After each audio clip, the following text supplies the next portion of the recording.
And welcome to tonight's episode of PCP, the Pagan Center Podcast. I'm Dave. I'm Amber. I'm Brandon. I'm Scurf. Alright, and also joining us tonight are... I'm Barrett. I'm Amanda. I'm Snooze. Alright, so tonight's topic is advanced healing tactics. So, we'll get into what that is and talk more about it right after these messages.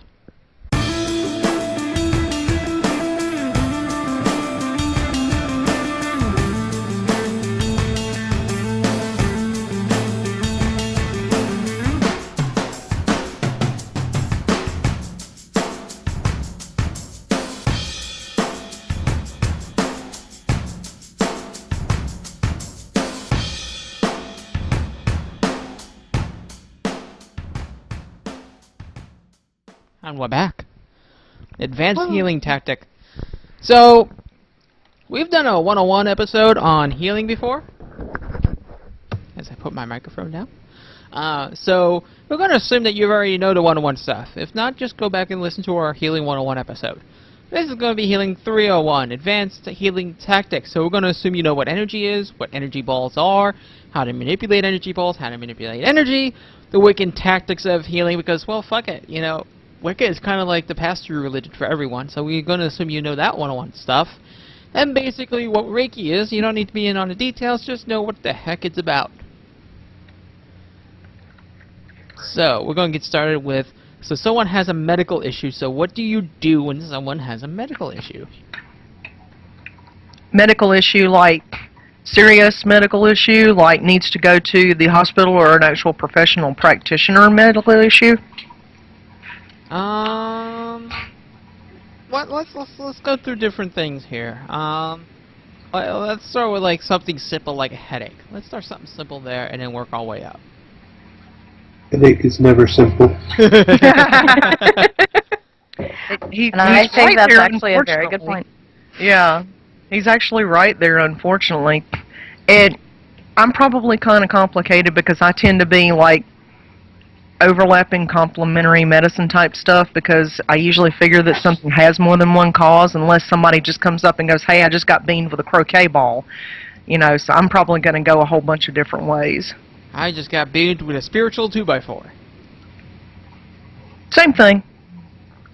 Still probably got more than one thing going on. And the thing with even,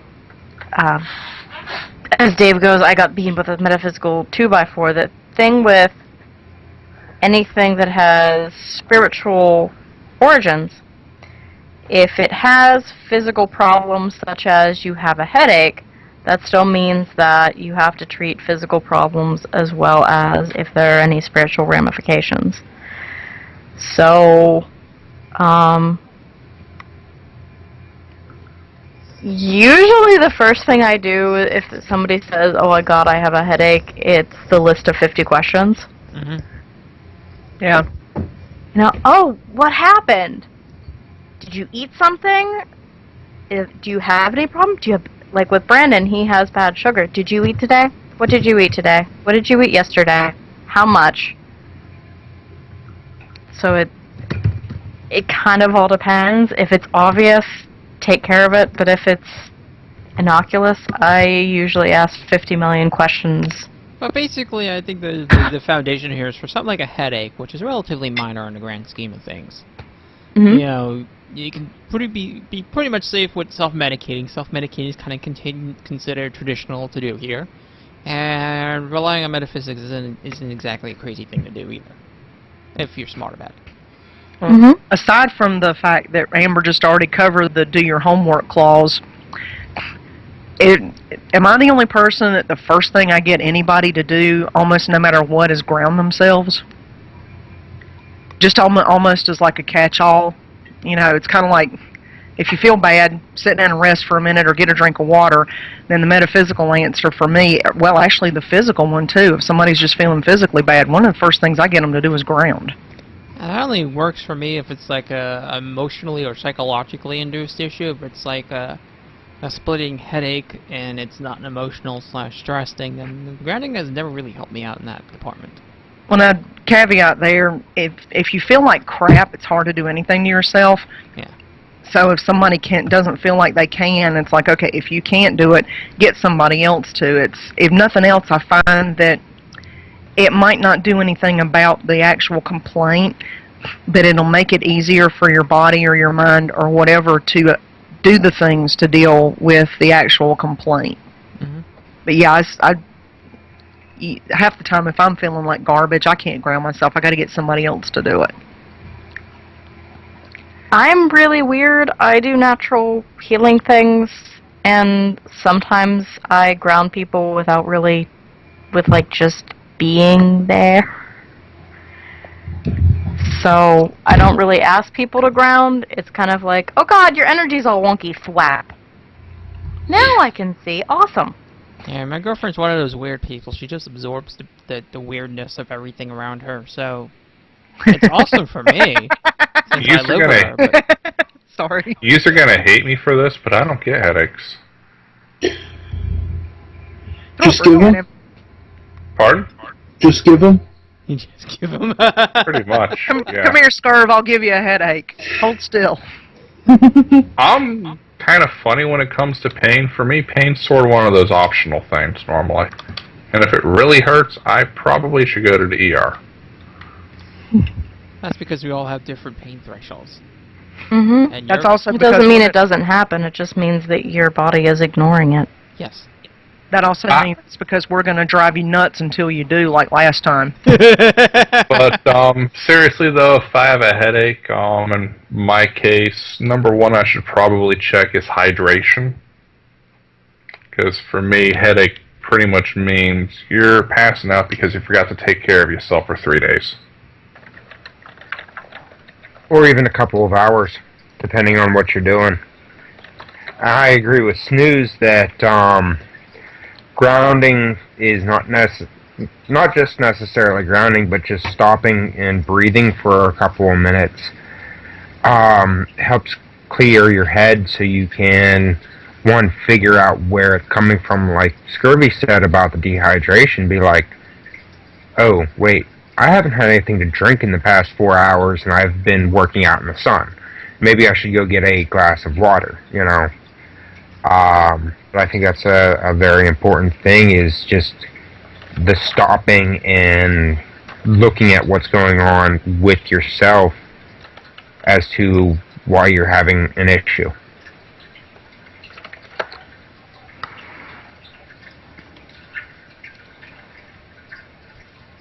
Now let's say we have a more serious medical issue on our hands. Let's say, I don't know, a broken arm is always the frickin' example everybody uses. Let's go for something a little more creative. Stab wound.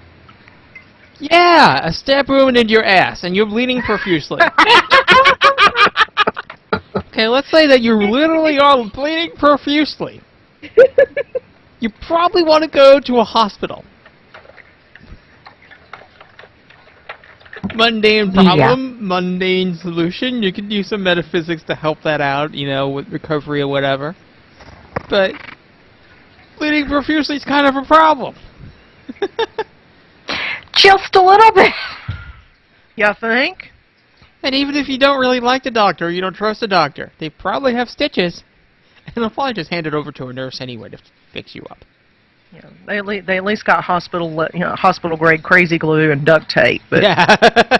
I'm all about use all of your resources. You know, if you can go to a doctor and get some professional help for something like that, yeah. And then while all of that's going on, you get on the horn with people or whatever and say, hey, listen, so and so just nail gunned his foot to the roof. We're here in the ER. Can everybody send him some healing vibes and some calming stuff and probably something to keep him from being such a jerk to the doctor?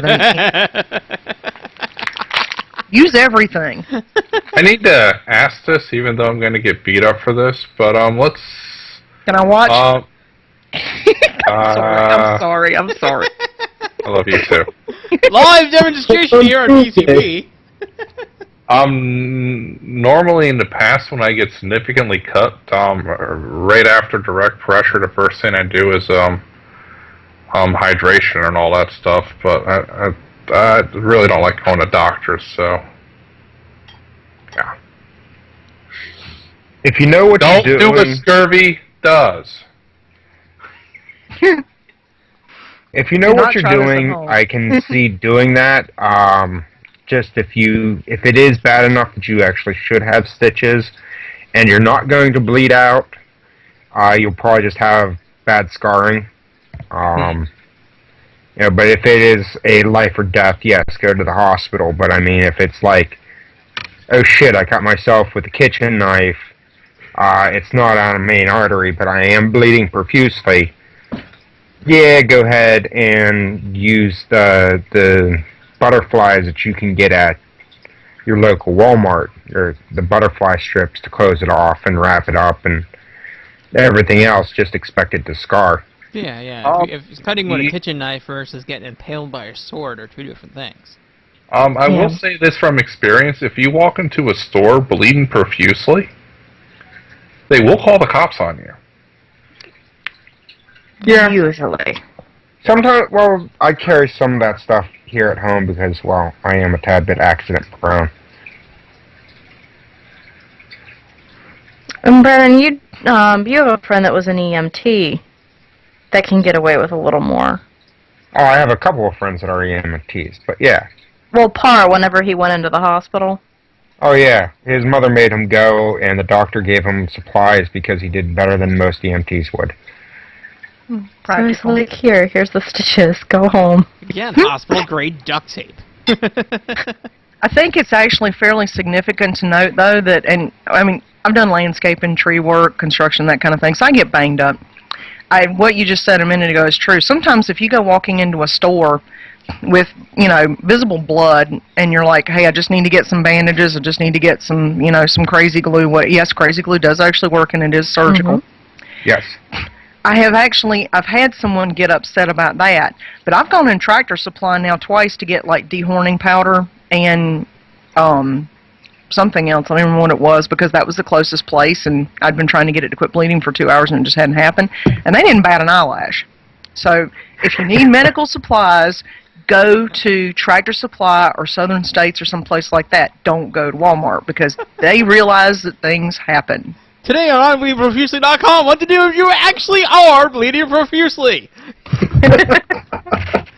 Well, actually, That should be for the ones on my fist and all that stuff on the pinky finger and the other one, I actually did go to the hospital, but I sat in the ER for it stopped gushing blood after a while, and I mean, I really sat there for a long time, and I just sort of said, well, you're working good enough for me now, I'm going home. But I think I sat there for about 3 hours, so. Yeah, but if you'd actually passed out from blood loss, they'd have probably noticed you sooner or later, whereas if you'd passed out at home from blood loss, somebody might not have found you for a couple of days. Yeah, that's just ER 101. Never stop bleeding when you're in the ER. Yeah. You're in the ER, don't stop bleeding, or they won't see, they won't help. Make a trail of blood. Write a sigil in it. I'm not going to say anything for fear of being sued, but I work with some people that used to work at that hospital, and my mother once had a headache diagnosed there. It didn't turn out so well for her. Well, I mean, all hospitals, doctors are still people. Some are better than others, and there are always going to be mistakes made. Some are known for having lower quality doctors, and even awesome doctors can be mixed diagnosed because the medical field is amazingly complicated. And besides, all kinds of people wind up on fail block sooner or later. Yep.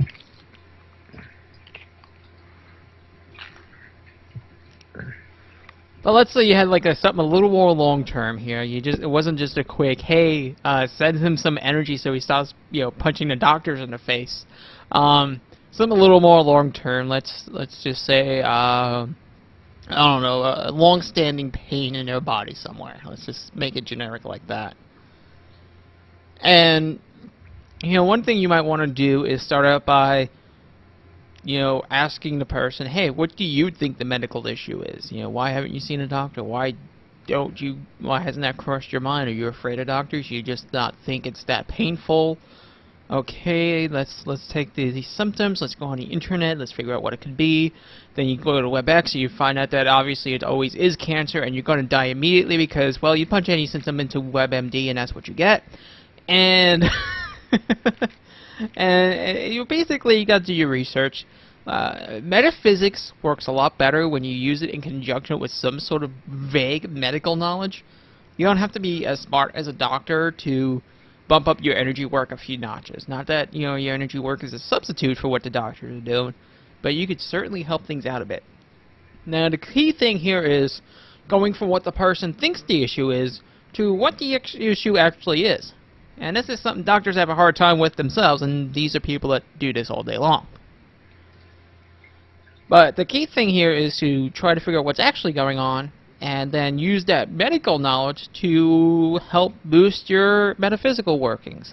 For example, a few years ago we had a friend of the show. She knew she was diagnosed with a issue with her heart. I think it was the vessels or something going into her heart were weakened, you know, by whatever condition, genetic or disease or whatever the case was.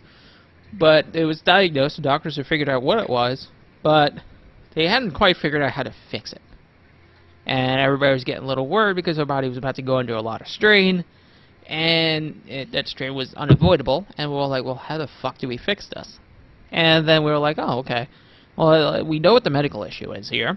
We know pretty much what needs to be fixed. The doctors handled that for us. So all we need to do is focus our healing energies in a specific place, and we know that what ultimately needs to be done is to make these particular blood vessels a little bit stronger, and well, let's do some visualization, some energy work, and work from there, and use that to help out the working instead of just the generic 101 way of just, oh, you just send healing energy into the body. No, you just focus it a little better. You focus it to do a specific task. You don't just send it out to just do generic healing and fixing. You send it out for a specific task, you let it do its specific task. And the other side of the benefit of knowing what's going on is that, using the example of the heart problems, if you're just putting energy out there, there is a chance that, because energy is a force unto itself, that somebody with weakened blood vessels, that could be too much of a strain to just throw the energy and hope it does what it's supposed to. So when Dave says medical knowledge is, if you want to do advanced healing, medical knowledge is really going to be what you need to look at. It doesn't mean you have to think with Western medicine, but it's something that you have to be aware of. You can't just feel and go, oh, well, I know that the doctor said that the heart's giving problem, but I think her blood pressure's just too low. Yeah, that's again invoking the do your homework clause. The other thing that's worth noting there too, variation on when in doubt, checking out. If you're not sure what other medical issues somebody might have, or if you're dealing with somebody that's fragile, don't go hit them with this huge waterfall flood of energy. Take it slow, a little bit at a time. You're better off underdoing a little bit and maybe having to do more work than you are overloading someone. And I mean, you can literally make someone exhausted or make someone weaker having to deal with this just huge flood of energy not directed at anything. Mm-hmm. Well, a huge flood of energy not directed at anything is also the basis of a lot of metaphysical warfare. Yep. That too. So, I mean, ultimately, there is no distinction between healing and hurting. It's just what the energy is doing.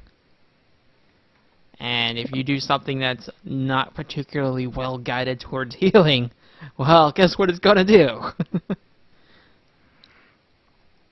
And keep in mind that there are, not to say that, you know, if you don't have natural abilities, you shouldn't try healing and anything like that, but there are certain people that are more gifted. So if you know that this is not your area of expertise, don't go messing around in the human body. Helping is good, but humility can be your friend. One of the things that you can do, this is kind of tangential, but or tangentiary or segue-ish or something like that. I don't know what the right word is there. I just blanked on it. Tangential. Tangential. Okay, that works. If you're not 100% sure really what you're doing, or you don't have a lot of physical or innate knowledge or whatever to back up what you might be doing, another thing you can do is feed energy or help the person who is doing a lot of the active work. We, circle group that I used to work with that was largely online. I mean, some of us never even met each other face to face, and we would coordinate if someone was going to, have surgery or had something going on. One of the people in the group was more or less just someone who would support and feed energy to the person who was doing the main work, and she was awesome. The 2 or 3 people that she normally worked with said it was like being hooked up to this wonderful battery that just kept it coming, but didn't actually do anything active herself. And that some of the results they got were fantastic.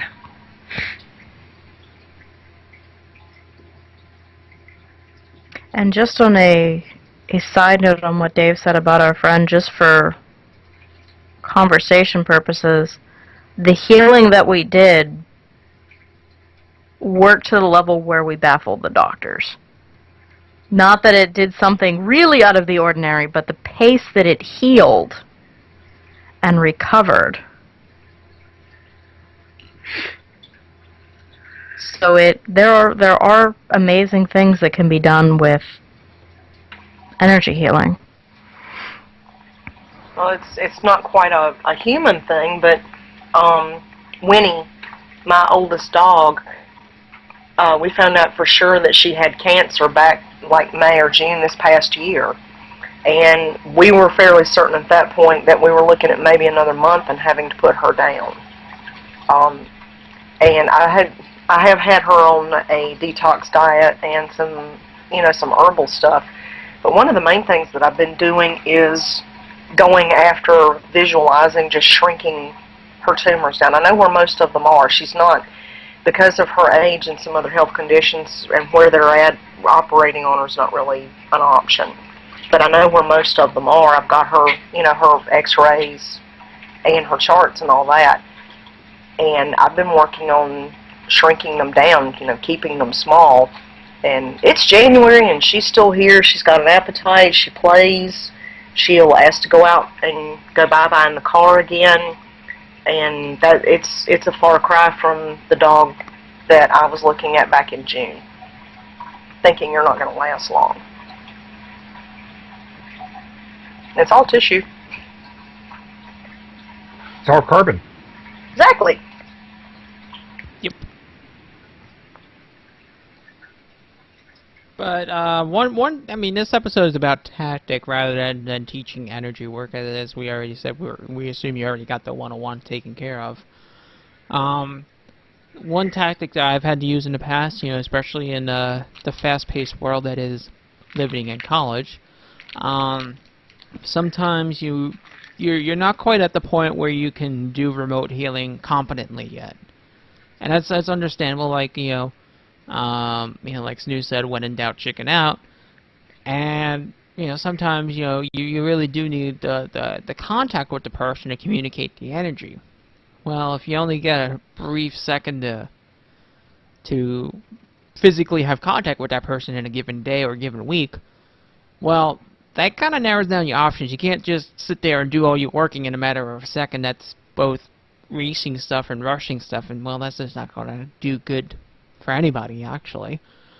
So one tactic that I found is working in a construct, and I'm not talking about construct as in an entity. I'm talking about more of a construct as in a blank working area metaphysically, almost like a metaphysical holodeck.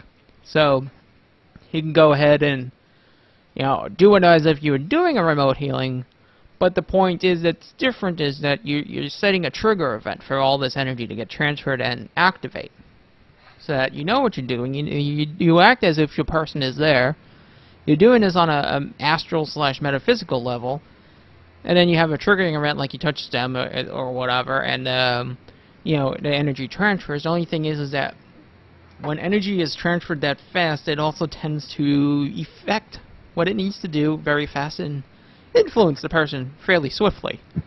So, person might be sick, and then a few hours later, they'll be, like Ashley has experienced, because I've done this to her. She'll sneeze her brains out, damn near be, like, passed out, and then she'll be fine. But, I mean, that's single contact healing. If you do it, just be aware that it has those consequences. It will kind of be a very sudden whack in the face type of feeling. But as you get better with remote healing, you'll find that you'll need that particular tactic less and less. I've had what you're talking about happen. One of the common effects that I've run across, if you, like, you're not really necessarily dealing with a prolonged illness or a serious illness, but like you're talking about, somebody's kind of sick, somebody's migraining, that kind of thing, is that a common effect that I've seen people have is just a touch of nausea, or a little bit, almost like a little bit of vertigo. And it's like, lay down, drink a glass of water, give yourself about 15 minutes, you'll be fine, and it goes away.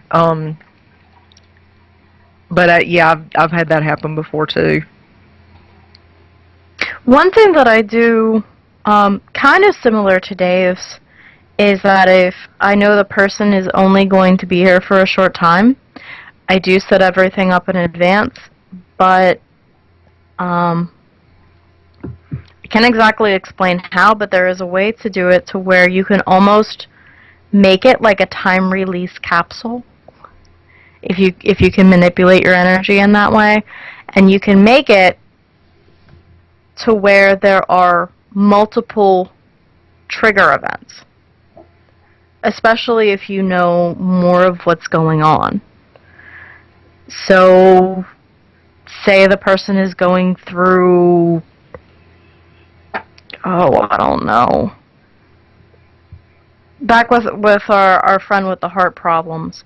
Okay, I have this step, and then once the blood level gets up to once the arteries get up to the strength, alright, then I want this, and this to happen.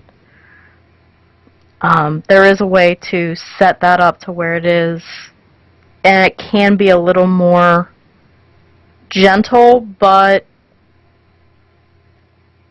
it's still going to be, you're not going to be able to be there and regulate it.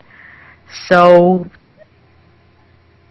going back to what Dave said, that it can be a little harder on the person, even if you're good at what you do. Is that something that's too in-depth to go into some more detail on? Because I can do hands-on right then or remote right then, but I've never been able to do like you said, something that would be almost like a chain reaction type thing. I'm wondering if that's a little bit like the way that a hypnotist sets up sort of like an embedded command in someone that they're trying to help them quit smoking, or help them break another harmful habit, the same way that they do that, or if it's similar to it. I used to do it more like that. The way I do it now is that I almost have little alarm bells. So when a certain thing happens, whenever I do healing, I'm really, really connected with the person, even if it's over distance. I can do better work if I'm right there with them. So I strengthen the connection with them so I can find them easier if need be. And then the little energy package that I put with them, whenever something changes, whenever it shifts, so whenever one of the events is triggered, I get a little zot to let me know. So a good visualization for that would be almost setting it up like a Rube Goldberg machine, maybe. Did I got that right? A very long playing, yes. Okay. Yeah, that's actually kind of I work work. with what I got. Okay. I was thinking, sort of like if-then statements in, I think, programming is what it comes down to. If this happens, then this will happen. Or actually scientific switches, sort of. Basically, energy packets, once the blood pressure hits this point, it sort of pops a bubble. Or, yeah, bubbles could actually work. You know, it's sort of like tuning your energy to tune into another wavelength with like little packets in there. Ketchup packets. Yes, ketchup packets. Well, I'm not a healer, but if I were to do something along those lines, I would probably create an entity to watch over as the progression, because you never know how someone is going to react exactly. So having something there watching and changing the dosage as it goes would be useful. Correct me if I'm wrong, but No, yeah, I mean, a lot of people use entities in healing, you know, Mhm. especially as, you know, to oversee things, but sometimes they also use entities to actually cause the actual healing. But that gets a little bit more complicated than than just observing and administering doses. I mean, it means you have little entities floating through people's bodies, and when you start having entities and letting them multiply, you really gotta take into mind when you construct those entities, okay, well, when they do their job, what do they do then? Metaphysical nanotech. Yes. It works most of the It time. does. If you know how to program it right.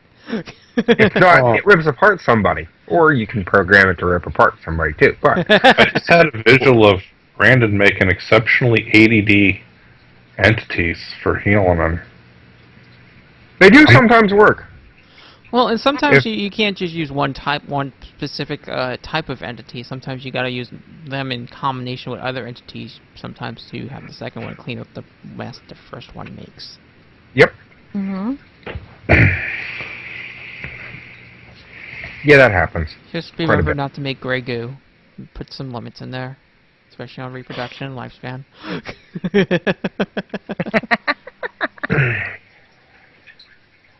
And a lot of this goes back to Dave's comments before about knowing things that are medical. Yay, homework.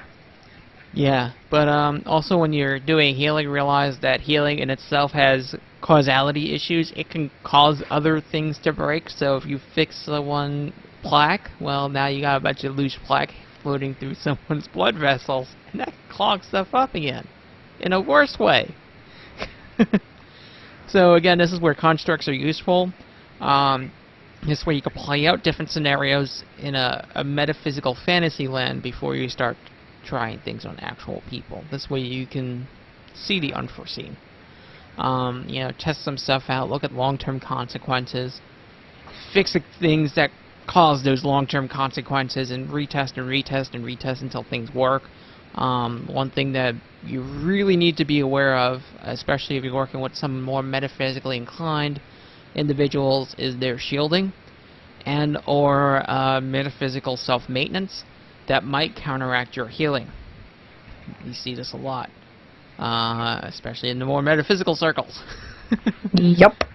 It gets frustrating if you don't know how to heal a certain person because they don't respond well to certain energies. Or, you know, you get somebody who has a very, very good self-defense mechanism and it's destroying all your entities that you're trying to have heal the person, and before you know it, the entities that were supposed to clean up after another entity just don't exist, and then now you got a bunch of garbage floating in that person's body. That's a problem. Just a little bit. You noticed a suppressed emotion in Dave's voice? I mean, am I the only one that picked up on that? Yes. Okay. This is the metaphysical equivalent of what to do if you are bleeding profusely and you fucked up a few times. Constructs, people, constructs. Do your research. One thing that I always brought up over at Pagan Musings in their Otherkin episodes is healing Otherkin is sometimes difficult because they don't respond well to energies that are often used to heal humans. This is something we've encountered. Be sure to actually talk to the person and ask them what energies they do and do not respond well to. It might save you a lot of time and frustration. It's sort of like trying to heal a cat with the same technique that you would heal a fish. It does not always work. Sticking them in a fish tank is not to work well. Just give them more water. I have you know, water. Cats respond quite well to water.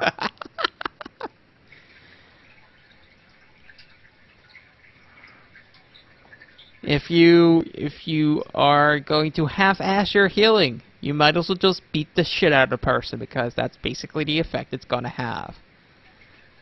And worse than that, they might have some entities protecting them that might come after you and kick your ass. Yes. Don't half-ass healing, ever. Ever, ever, ever. Ever. Ever. Just don't. It's kind of like the idea of you don't want a surgeon leaving medical tools in you because he has half-assed the job. Don't do the same thing. You wanted to get home to watch the latest Doctor Who. And what do you know? You forgot to sew half your body parts together again. I've done that.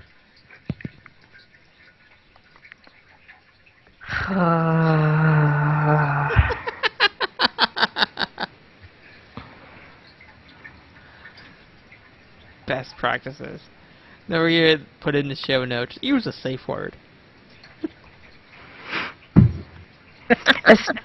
That can be especially good if you are working with somebody who's right there, or somebody that you can keep in contact with, because sometimes healing, just like if you go to the doctor for a broken bone, they're gonna have to set it sometimes, and it's gonna hurt like a bitch, or putting in a joint that's out of place.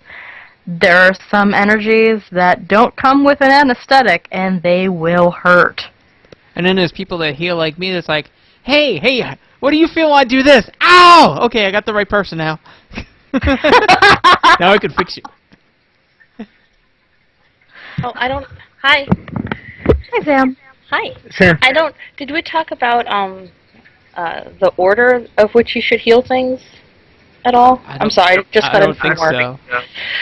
It kind of goes along with this. I remember learning in the different energy working classes I took, and it makes a lot of sense, and I definitely go by it, is, you know, you have somebody that comes up to you, and they go, you know, I have this, and this wrong with me, and as a good healer, you know, you start asking questions to kind of see what exactly kind of clusterfuck you're dealing with, and you don't want to try to fix everything at once. Like if someone's having relationship problems, but also having, you know, back problems, and you go and you start kind of seeing what's wrong, and you also realize, well, they have some, you know, major metaphysical issues going on, or perhaps they have, you know, other things that are kind of intruding on their lives that shouldn't and could be compounding the problem.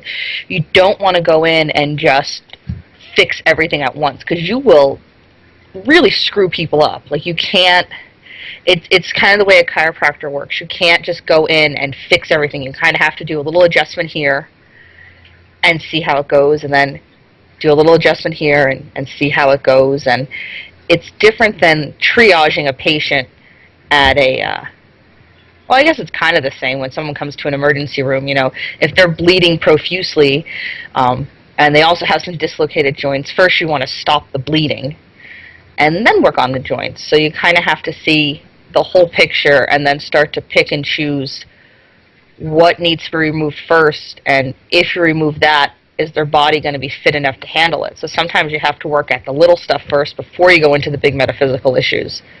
I don't know if that makes sense. Yes. Okay, I'm done. I had a question or a kind of a poll or something I wanted to put in. I don't know if it's a good time to do it, but let me know if I should shut up.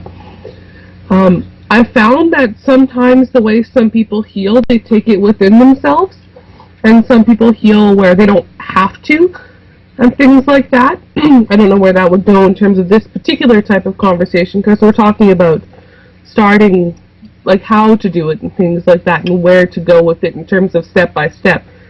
Would that be a point at all? Sure. Yeah, don't bring the bad energy back into yourself. I don't know. I've seen... Whoa, everybody's echoing. Oh, Amanda, you're echoing. There we go. That's fixed now. Well, I don't think it's a bad thing for most people, but not them all. I've come across 2 people so far, possibly 3, that can actually take harmful, painful energy into themselves, and it has 0 detrimental effect on them. And I still don't understand the mechanics of how that works. So to me, it's just like, wow, that's cool, and I'm totally confused by it. Human fish filter. Well, I don't know the people you're talking about, but I would think that would have something to do with the fact that their energy is just so huge. Some people have such vast energy, it's like putting a drop of dye in the ocean. It's not going to turn the ocean green. Yeah. There's 2 different ways that you can go about it from what I've been taught. It's either you take whatever the intrusion is on whatever level it's on, physical, mental, spiritual, and you take it into yourself and you allow your own body to neutralize it. And that's presuming that A, you have the ability to do that and the power to do that, and you're also healthy enough. There's also things called spitting or sucking shamans, which is kind of weird. But and that's found in different indigenous cultures. Those are people, and that's kind of how I was taught, is you take stuff, or you can take stuff, and kind of metaphysically draw it into yourself, and then spit it out. So you're just kind of using yourself as a siphon, and usually sometimes you're actively spitting, or hacking, or sneezing, or coughing. People that are Christian and do removal of like an evil eye, a lot of times will hack and cough. The thing is, you don't want to start having one of those fits without directing it somewhere, because then you're just kind of spewing crud all over your house, which isn't good. And so some people use either a black stone. I used to use a big hunk of coal because I'm in coal country. You can use a bowl of salt, or anything that kind of like for you is kind of like a safe thing, and then kind of shove it into there if you're going to siphon it. So there's kind of 2 ways that I know of to go about it. A friend of Bear and I's, he somehow has this ability to strip the negative energy away from you, and it doesn't even touch him. It's like he's wearing gloves. And it's interesting, I've never seen someone quite be able to do that. So, that's how he does it. Everybody works on a different frequency, so even in a lot of native cultures, if there was a medicine man that couldn't fix something, there was no hesitation to go get another medicine man, because everybody works on a different level. So, and this can kind of go back to healing right now. If they couldn't do something, it was okay to go to somebody else, because somebody else might be more well-versed in it. And it's the same thing here. If you are used to healing, or you're naturally good at healing, and there's something you come across that you can't work with, that it is just beyond you, don't keep banging your head against the wall. Remember that you are working with a living person that is going through pain while ever you're trying to prove that you can do it. Go find somebody else if you can. See if they have any insights into what you're not doing or what you could do different. If you're the only one there, that's a little bit different of a story. try to help them as much as you can, but if you have the option, try to go for the other option.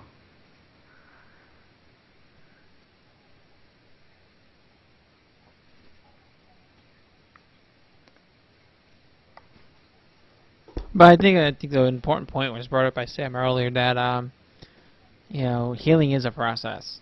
You know, you don't need to get it all done at once. It's not a marathon. I mean, yeah, there's usually deadlines, but usually they're not 30 seconds from now. Yeah, so you can let things go slow and take your time, and you can assess things as they progress. One important thing that I know Nuria added in the notes here is assess before you start the healing process. You know, make sure you know what you're doing. Make sure you have a plan. Make sure that plan's going to work. Make sure you've thoroughly tested this plan.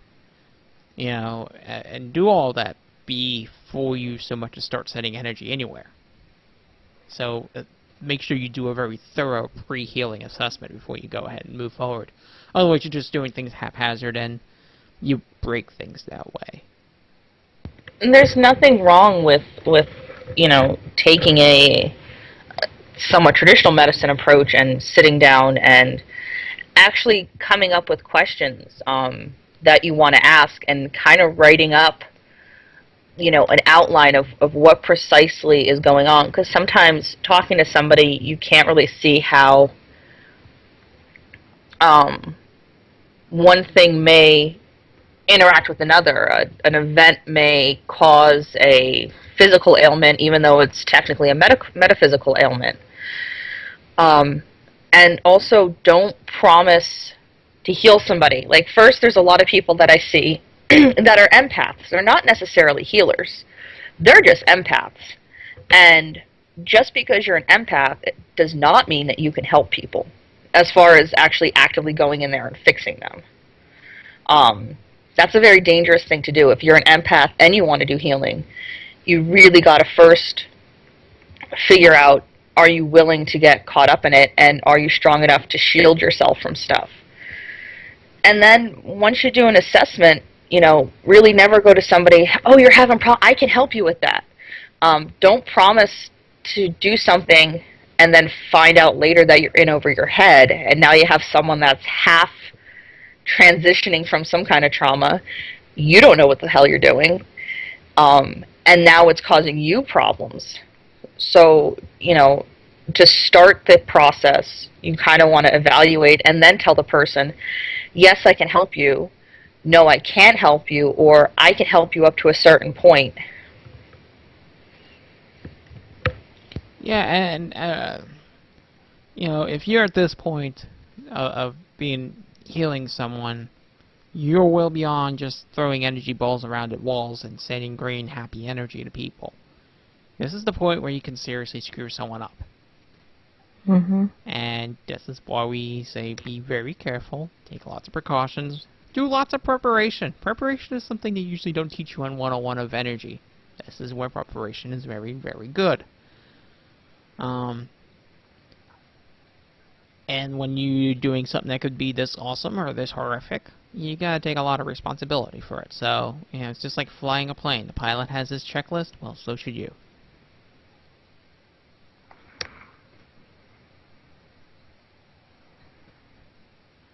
But one thing that a lot of people do is they will send energy to something and then just walk away from it. Just completely abandon their work. You know, it really is a good idea to ensure that your healing is having the anticipated and desired effects, and monitor them for a while. Monitor them for a period of several weeks, better part of a month if you can. Because we've seen this happen. Some people's bodies will eventually reject your healing and just spew it out and crap it out as if it was, you know, something in their digestive system. And you need to be aware of that, because if you're trying to help someone and that got rejected, it's time to investigate why that got rejected. What is guarding this person from accepting your energy? And that investigation can be rather in-depth, and it could take a while, but it's usually a productive investigation. But it is, it's just like you don't throw money at problems to fix them. You don't throw energy at something to fix something metaphysically. Yeah, you need to be a little smarter than that. The other thing that you have to also take into account when you're starting to do this, like you said, Dave, this isn't just Reiki, Reiki, Reiki, love and light kind of generic stuff. When you're actively drawing upon energy either from yourself, from deity, from earth, wherever you're getting it from, and you yourself have issues to deal with. If you think about yourself as a pipeline and you're shoving all this stuff through to get to somebody else, there is a really good chance that any crud that's on the inside of your own pipes might also get loosened. Oh, exactly. And so you're going to help somebody with something that it's not even like you're helping somebody who's gone through the same situation. I'm going to help a guy, he's having issues with going bald or something. It's something innocuous, but something that I don't have anything that I could relate to. And you're like, all right, well, all right, you're going bald, you're only 15, this is weird. And you realize it's something metaphysical. Something metaphysical that has no meaning to you as a person. And you start pushing energy through, and all of a sudden you're depressed, and all of a sudden you're being forced to deal with shit that you've suppressed for years, or stuff that you didn't even know was changing the way that you're interacting with the world around you.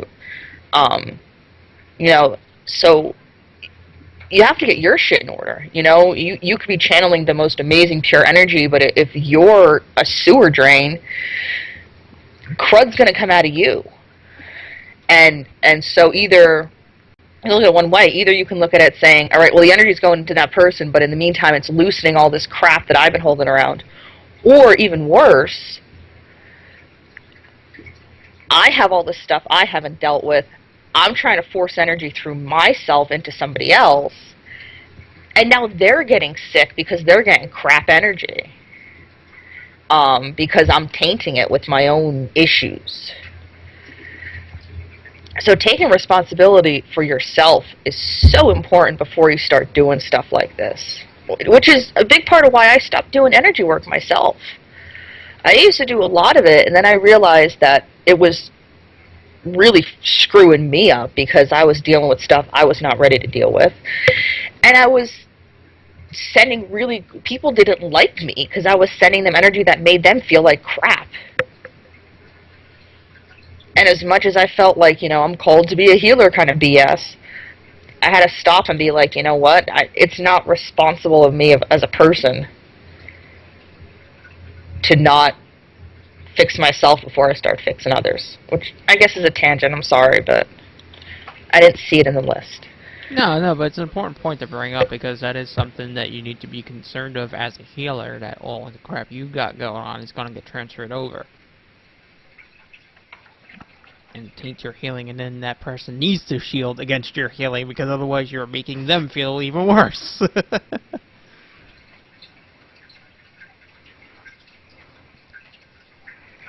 All the more reason to pay attention to your healing energy and see if it's being blocked by any kind of shielding or metaphysical defenses, because it might actually be you as a problem. And a lot of people will take but I was just trying to help. And it's like, well, sorry, you were making them sick. I mean, I know the first time I tried to heal someone, I sent them to the freaking hospital. Yeah, you gotta be careful. You see that a lot with people. Either people tend to genuinely have a caretaker personality and should be going into a caretaker field, whether it's through traditional medicine, becoming a doctor or a nurse or an aide, something in that vein, or it's a metaphysical, and doing stuff either through becoming an official in your religion or setting up a business or not they have to charge, but setting up a service where you're helping people. Some people are born to do that. But then you have this other thing, and you learn about it in psychology, and since paganism is a really good way to rebel, and it's a great catch-all for people that, instead of dealing with their problems, run away and go, oh, I'm different, that's why shit happens. You get people who are full of crap, full of drama, and I know you've met these people. Everything in their life is wrong. and they're the one causing it. And they're not dealing with it. But what do? They deflect and they heal everybody else, because getting caught up in everybody else's issues keeps them distracted from taking on their own issues. So one thing is, if you feel drawn to be doing energy work like this, is first to evaluate, am I just developing an avoidance mechanism? And I see a lot of people, I'm really ticked off that I was working while we did the Reiki part. I see a lot of frustrated middle-aged housewives taking up Reiki, to do energy work and heal the planet, who are really just finding a great way to avoid working on themselves. And that just causes tremendous issues and delegitimizes what we do as energy healers. So stop giving us a bad name, you assholes.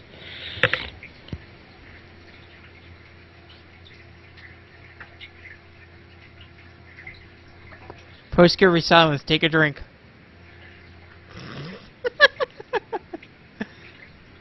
So he goes, what? I think Sam had an excellent rant. It's rare to hear Sam go on a rant. I like this. I approve. It's hard being an analytical, logical person who also practices Reiki, and it causes me a lot of anger. Because it really could be a cool thing, and people just fuck it up, left and right. But that's where the anger and ranting comes from. And, the guy that taught me, he used to use his Reiki 101 as a way to figure out if people actually were capable of going to what we're talking about, this next level.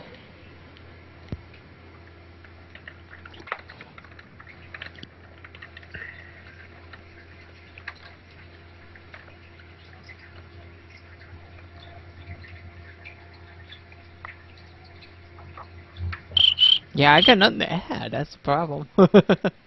I'm sorry. My mom was yelling at me that Dad was coming home and I have to hide the cigarettes.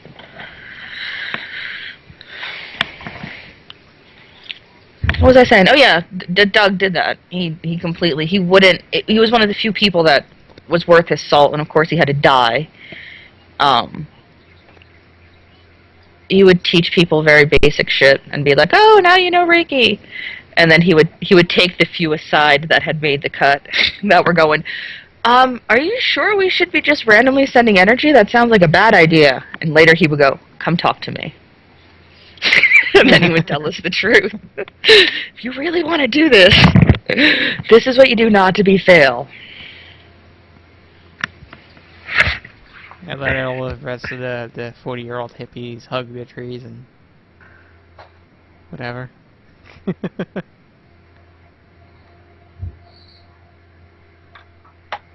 anybody else have anything to talk about with the advanced healing tactic? I went through all my points. I wrote all them down, but any other colossal screw-ups we've done recently? I'm sorry, I come from the gene pool that lives through stupid stuff, so I can't really add much to this one. I can usually just talk from the other perspective, because I do things that I do things naturally, and healing has always been pretty good for me, but I've always been on the receiving end of energy work. So when I warn people, quit banging your head against the wall if you can't get it right, because I'm usually the one that people are like, but let me try this. No, please stop touching it. Don't touch it. Don't look at it. Step away. So all my warnings, if I'm sounding very down and out and going, "Rawr, don't do healing," it's not don't do it. It's that I've just had a lot of people screw up on me, so I just come from a different perspective. Amber doesn't like it whenever I do healing. No. Send all your healing energy to Amber at Imbre@I'mBleedingProfusely.com. Thanks, Dave. Apple. Church of Dave. now taking applications for membership. No, it is not. There will be no members of the Church of Dave.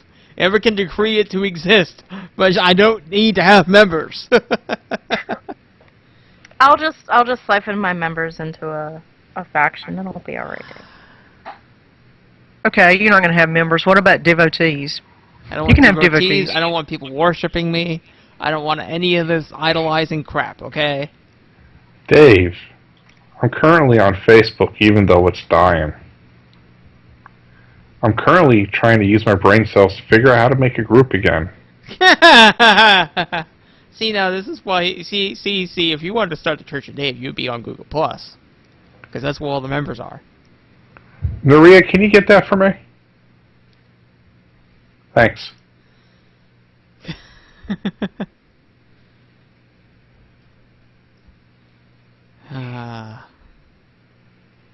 As we continue on the Church of Dave. With healing, a lot of what I've found is that it's very, very... Doing advanced healing is detail-oriented to the point where most people just don't have the focus for it. Between doing research, keeping up with it, it's just... I don't know if people just don't want to do it or they just don't know to do better, but usually if I have a complaint, my energy just works funny, so what I said earlier doesn't really count as a complaint, it's more of an annoyance. It's that it is very, very detail-oriented. Yeah, and Naria made me promise that I would never heal him again unless I had blueprints and a drawn-up plan and a use of a whiteboard, and, you know, this shit's gotta get planned. Nice.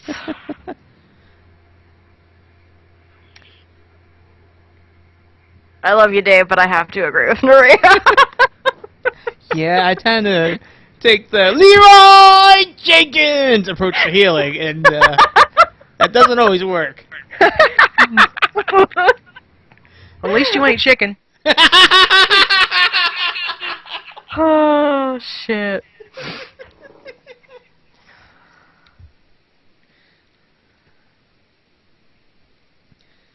Oh, one more thing. Just to discourage, and I'm all about discouraging people to do energy work, because I figure if they really, really, really are supposed to do it, they'll still do it anyway. Once you start doing energy work, specifically to help people, it seems to compound the amount of people you're going to run into that need healing. A lot of the people I know that are very much into the healing work that they do, and people that are really supposed to be doing this, don't really have a lot of time for themselves. So one part of it is, it's great if you feel that you're supposed to be doing this on a regular basis. I mean, this is completely different than, oh my god, my mom has cancer and I have to help her kind of emergency situation. But this is something that's going to pretty much take over your life, and a lot of the other stuff, things that you like to do, hobbies, sleep, spending time with people, they can kind of get pushed aside. So first you have to kind of accept that it's going to happen, if you feel that this is something that you're going to be doing. And the other side is you have to be a strong enough person to not let yourself become consumed by it. Dear lords above, help me, because I'm about to quote the Bible. You know, Christ said... What? I said, are you going to be okay? I don't know if I'm going to be okay. This is probably going to burn. Okay. You know, Christ said, you know, there's always going to be poor, and there's always going to be, you know, poverty and the sick, and you know, he was saying that as, you know, come chill with me, because, you know, I'm not going to be here forever. But what we can take from that is that there's always going to be human suffering, and so you can't save them all, and you have to accept that you can't save them all, and you have to accept that sometimes you have to say no, and it's really, really okay. As Mrs. Reagan would say, it's just say no. The Bible and a Reagan quote in one rant. Do I get like points for this? Apparently, you get frag brownie points with the Republican National Committee. God, I'm Night, turning people. Republican.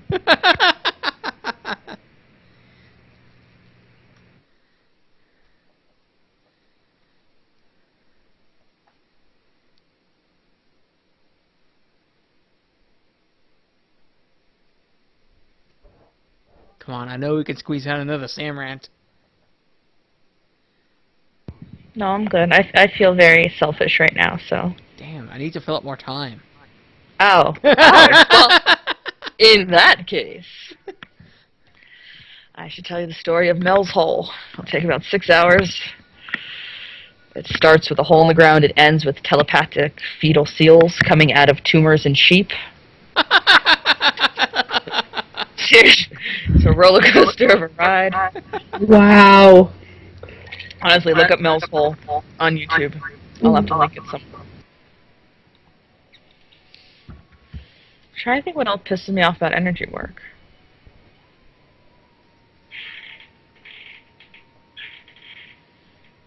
What were we? See, I'm reading the notes, and I'm trying to figure out what we talked about. Because I was cooking for unappreciative old people that are going to die soon anyway, so why feed them? I'm going to hell. We're talking about fixing physical stuff. Kind of, yeah. I don't think we talked about fixing anything that's non-physical, so we can talk about that. Oh dear Lord. Fixing anything that's non-physical is really...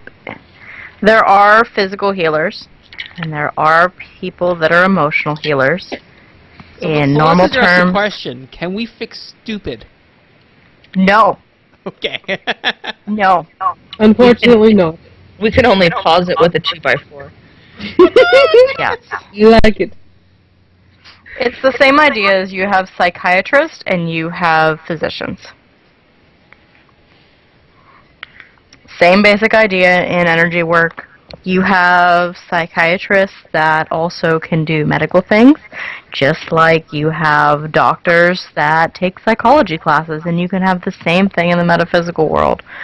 But Sam had talked a little bit briefly on emotional problems and physical problems.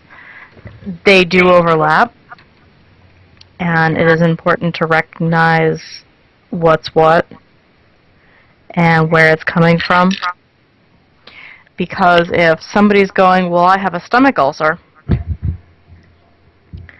and as you're working on their stomach ulcer, they're telling you about all of the stress and drama that is in their life, chances are the stomach ulcer is not because they drink once a month.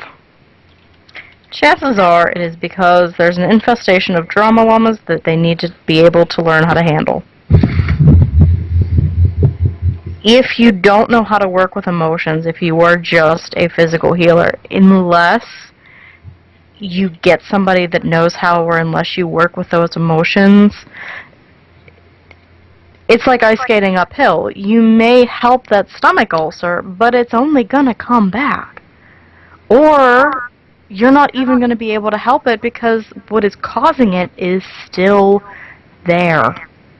You might be able to dull it down for enough for them to get some other help, or for them to be able to deal with it themselves. But emotional healing is a whole other can of worms, so to speak.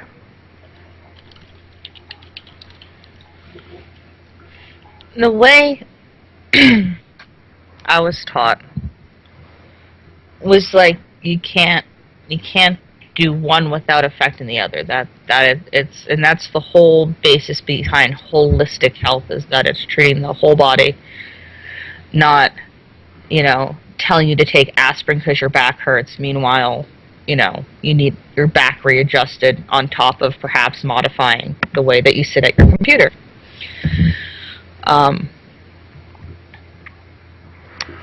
So I remember being taught how to scan people, doing different methods, but basically kind of doing it. One of them was kind of like a Star Trek scan, which was pretty awesome. Using your hands and aura fields and learning how to recognize different things. But you pretty much just kind of scan the body. And sometimes, and that's the fun thing with energy work, and what makes it so friggin', it's so, on one level you can say that it's really basic. You can look at it in Reiki's kind of perspective, and Reiki will say, if you send them energy by natural law, it will go to the area, whether it's physical, mental, or spiritual, that is needed the most, and so you don't have to necessarily direct it to a specific goal other than to heal. That's Reiki 101. The other side of it is there's all these intricacies, and if you're actually going to actively go in and start tweaking, when you're reading a person or scanning a person, a emotional trauma may present itself as a physical one, or a physical trauma can present itself as a metaphysical one, or none of the above. And that takes a long time to learn how to sort those out. And it's not something that, even for practice people, that can sort out instantaneously. Sometimes you have to take a step back and really start thinking about stuff, and that's when your disciplines in psychology or in the medical field kind of come into play, if that makes sense.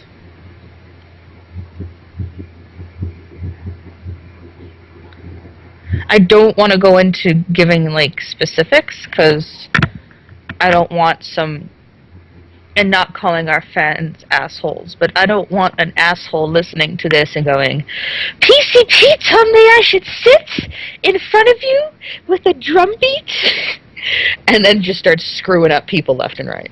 Well, I mean, also, some people get, these healing tools, such and such. Like a singing drum or something, and sometimes people just mess those up, and you feel worse than ever. Yeah.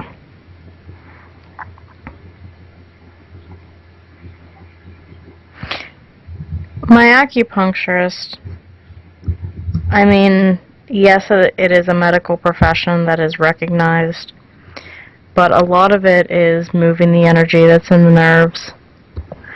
And whenever I go to her, it is a very in-depth, okay, if I notice when she puts a needle in that it itches, then she'll put one in over here, and put one in over here, and put one in over there, and put one in over here, and put one in over... And the main thing that she's doing isn't so much how complicated it is, but it's a constant, do you feel anything? Do you do this? Do you do that? What do you notice? And it's being very aware of what's there. And there were a couple times, because my body hates everything that tries to help it, where it was really, really painful. And there was some working between the two of us on what was standable pain, and then trying to get it to go away, and what we had to do to achieve the best success with what was happening. So being aware of your situation, being able to think under pressure, they're all very important parts of healing that a lot of people just kind of glean over, because healing, most people usually don't go above stomachache.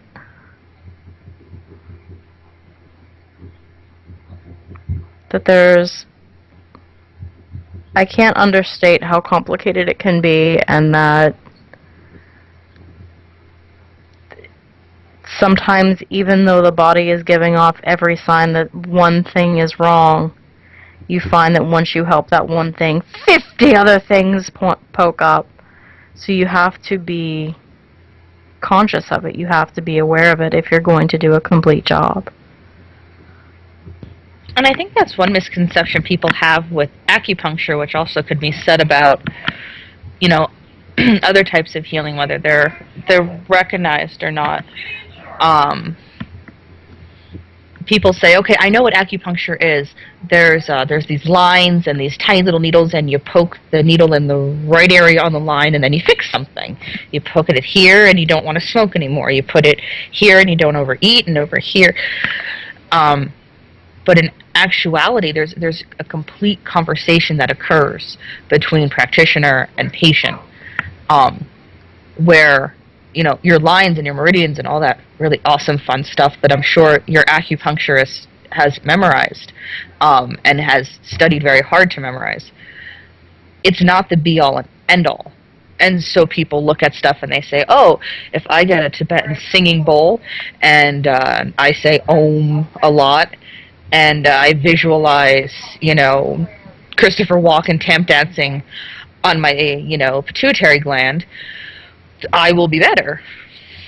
When those are just guidelines, and I'm pretty sure Christopher Walken comes with some kind of Surgeon General's warning as far as his effectiveness. I will vouch that foot reflexology, when done properly, is effing amazing. Mm-hmm. We don't have to get into your sex life, Dave, okay? No. This is before my sex life. I was in San Diego this past summer, and we went into, and it was downtown San Diego, and we went to this place because, well, they were freaking cheap, and wow, that was amazing. Like, I just didn't want to move afterwards. And I went from, yeah, it is pretty kick-ass. I went from wanting to punch people in the face to totally zen and relaxed and one with the world.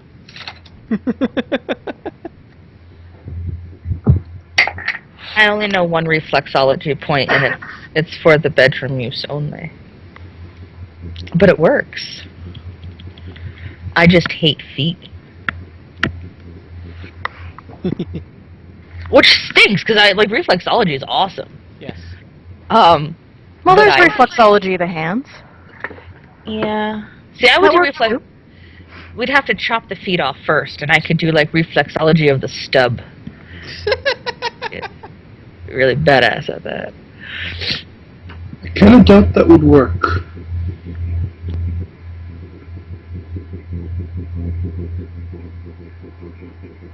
Can a duck work? A what? What? I heard somebody ask, can a duck work? And I said, believe... I kind of doubt that would work. Oh. Barrett, you and your crazy Canadian accent. Yeah, I heard that duck also, so I'm sorry. Maybe it's just words. I love Maybe you, it was the microphone. We'll go with the microphone. See, I heard it properly. It must be something Canadian. Ducks. They're Canadian, yo. Actually, they're geese that are Canadian. Ducks are very much American. They're smaller and slightly retarded.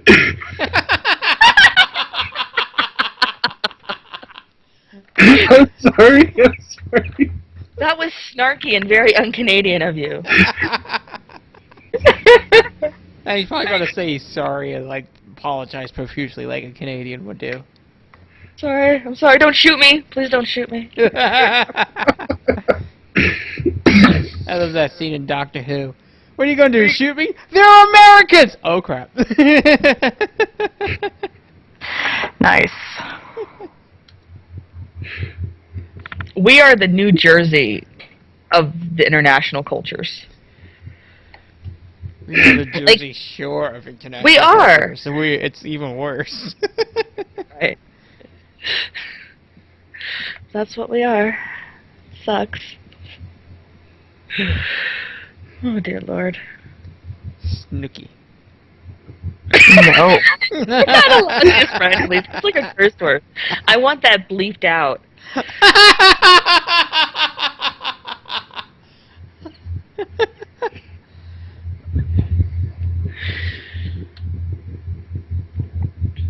No, I think we'd have to do another episode of metaphysical healing past the 101, because that would be That's what this is supposed to be. But I thought we were doing physical. I thought we were metaphysically healing physical issues. Metaphysically healing metaphysical and emotional issues. You can put together that show outline because I don't know what the heck would be in it. Okay. I just have to make sure I'm not giving an outline on how to do it. It's like trying to talk about pot without teaching kids where to get it. You know?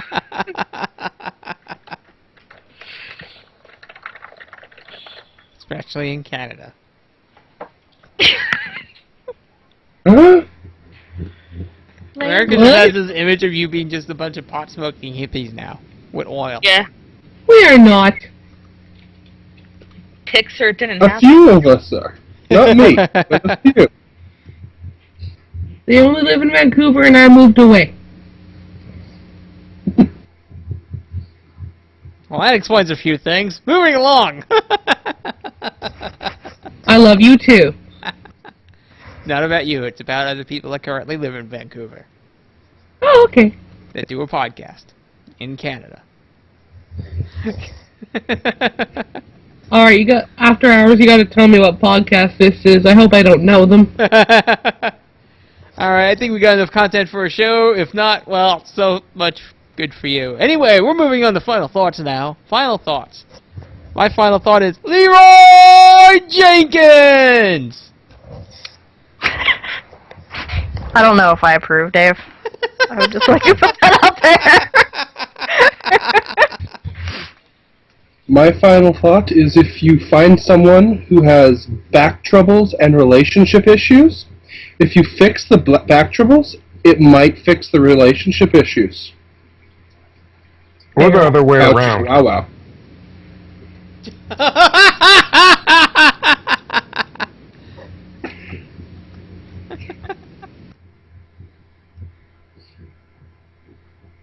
My final thought is usually if you find a healer that is excited like a Jack Russell Terrier to get a dog bone that they can heal you, chances are you should walk away. Amber, I can hear you. I can hear you. I can hear you. I can hear you. I hate you.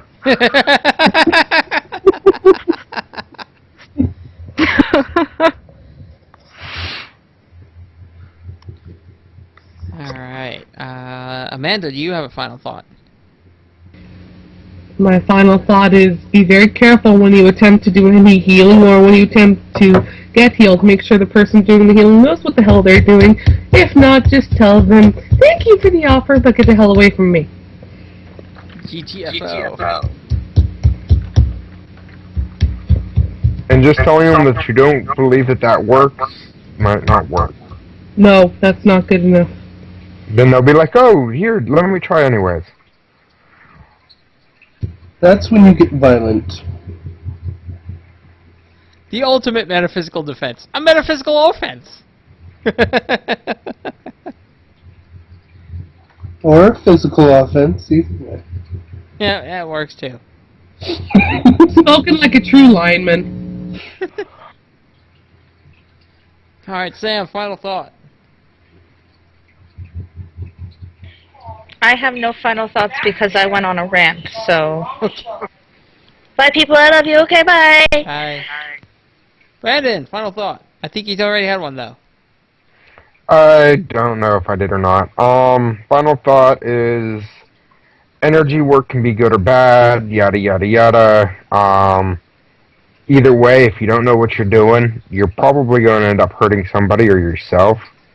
So, just sort of know what you're doing. Or at least tread carefully. Alright. So that's it for this week's episode of PCP, the Pagan Center Podcast. Join us live next Wednesday night when we talk about the dangers of positive-only teaching.